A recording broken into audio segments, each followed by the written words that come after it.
Ayan guys, oh, ang aking penny plants. Oh, nag-bloom ang kanyang mga flower guys. Ang dami, oh. Oh.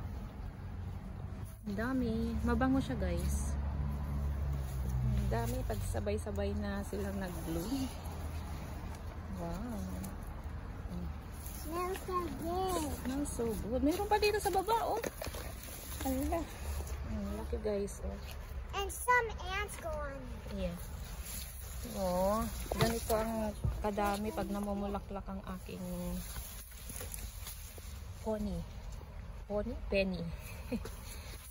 Tama bang pronunciation? Ayan guys, pink siya. Meron pa doon. Oh, nag-white na. Ganito na siya kung ano, ilang araw na siya. Dami. Hindi na kayang i-hold ang kanyang ano, kanyang flowers. Hanggang dun sa baba guys. Oh.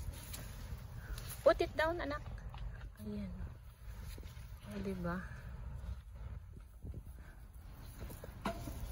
Kakatuwa. Makakuha nga at ilagay ko sa ano, vase. Gawin ko nga flower vase. O, diba? O, ayan ang aming taxi.